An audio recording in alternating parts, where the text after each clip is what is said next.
Hey guys, so today I'd like to try something a little bit different. For quite some time now, I've attempted to discover an effective means of imparting thoughts and ideas in such a way as to introduce them into another's everyday considerations. Like Edison, I seem to have discovered 1,000 ways not to do such a thing.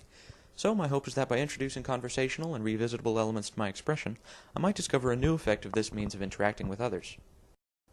Also, feel free to minimize this window as it's more of an audiobook than a video, as I've yet to introduce any clever animations.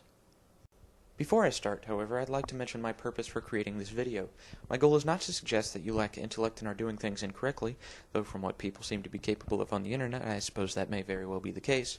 I only wish to expose you to the idea that there are alternative methods of existence that you likely haven't given equal consideration to, due to the idea that you spend the majority of your time living according to a singular set of rules. The concept that the set you have chosen or has been chosen for you is mostly arbitrary is an unusual one to be sure, but let's see what I can do. For this video, I think I'll take a stab at cell phones.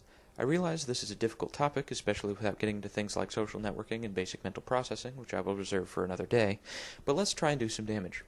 There are a few ways we can discuss cell phones, but they are dependent upon our initial definition of the item. Firstly, I would like to say most obviously, but to some people that may no longer be the case, I will define a cell phone to be a tool for communication. After all, long before the App Store and music players and camera phones, cell phones were used to call people with the intent to talk to someone.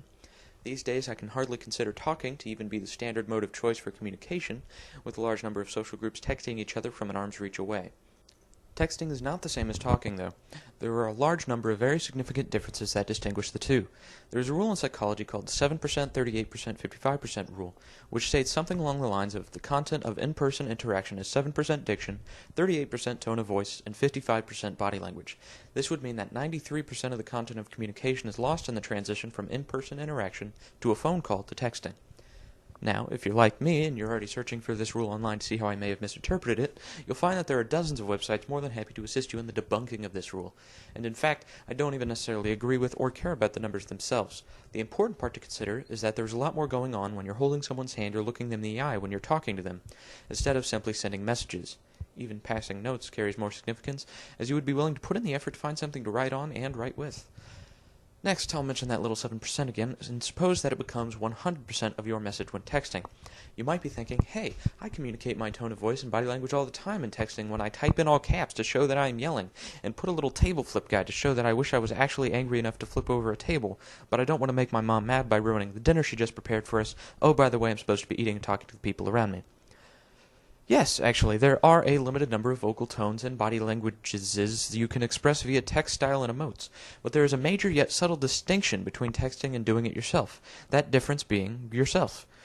When you do these things in person, the one you are speaking with is being exposed to a potentially new but always external stimuli, where prior to the expression it was them, and now it is them plus new information.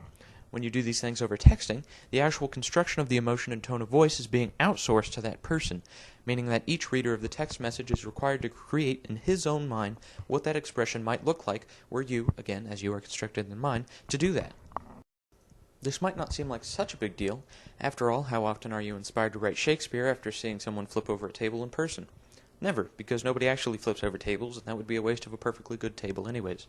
It is significant in that the more time you spend texting, the more you, consciously or subconsciously, begin to treat communication as reliant on yourself, which also might serve as entering mutualism for the proliferation of texting and social media, and the further from actual society your social considerations become. No longer are your thoughts on other people dependent on other people so much as they are on your ideas of those other people. And hey, I realize this may come as a shock to some people, but it is actually possible for you to be inspired by another human being. Crazy, I know. I would also like to take a minute to define communication versus expression, communication being a two-way street in which multiple parties are linked to one another, and that link is in constant flux according to the content being discussed. Expression, on the other hand, can be thought of as two parties disconnected from one another, with a message being sent from one party to the next. In this way, texting is not even really a form of communication as much as it is a method of rapid expression.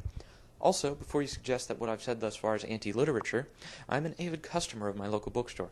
Books are a means of expression, not communication, meaning that it is good when people are allowed to explore the depths of their own minds after reading a good book to discover some new thoughts and ideas that previously lied dormant.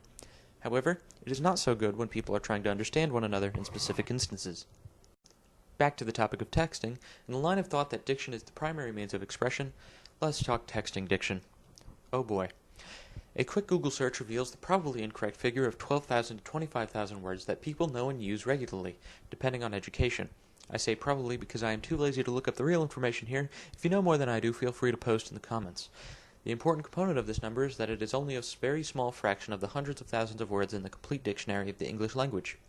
Another probably incorrect estimate would be that the average texter knows about 3 to 5 words in that aforementioned dictionary, 2 to 3 of them being expletives, and another 2 of them being happy coincidences of words they don't know the actual definition to.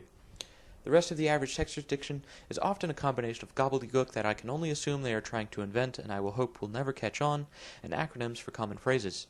I am not counting table flips here, but if you do, the number might jump up to a staggering 8 or 9 words. For the sake of argument, I will assume that you are not the average texter and use real words that aren't horrendously offensive for no particular reason. The culture of acronym usage would still apply to you, of course, and this introduces what texting is good for: speed. Texting in the language of texting is designed with a singular purpose: to send out as many messages as possible as quickly as possible. I still remember the day when the number of texts per minute you could muster was supposed to be a point of pride. Anyways, you can still express a simple message very quickly to a large number of people with minimal use of actual grammar and still have your message be understood. That is great. That has a lot of potential uses. Regular interactions and development of interpersonal relationships are not some of those potential uses. Another great use for texting is when you need to send somebody an address or a time so that they can reference it whenever they need to, or even a picture without the need of uploading it to some form of social networking site.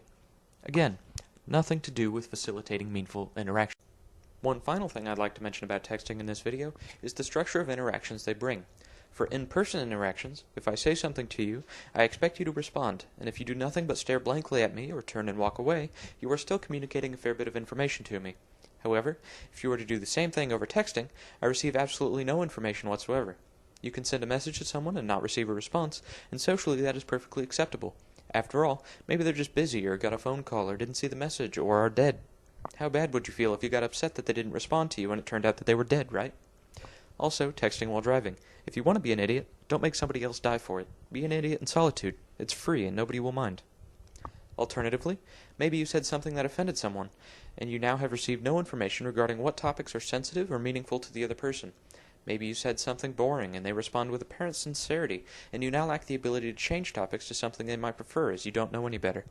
Scenarios like these are infinite, and the only way to prevent them from occurring is to stop looking for meaningful interactions, which I personally refuse to do. Texting is not the only way to communicate via cell phone, of course.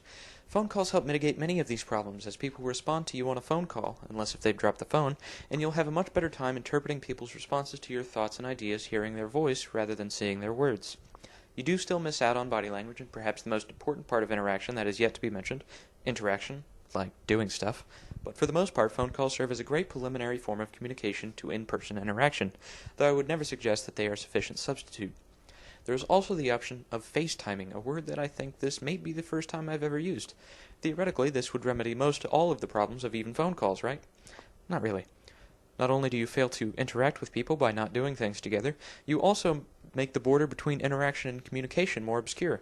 Meaning, by reducing the significance of in-person interaction with FaceTiming, you introduce the idea of why would I waste gas to drive all the way to see this person when I can just use FaceTime? This kind of communication does have its uses too, don't get me wrong. I simply mean to say that it should not be thought of as a sufficient substitute for seeing people in person.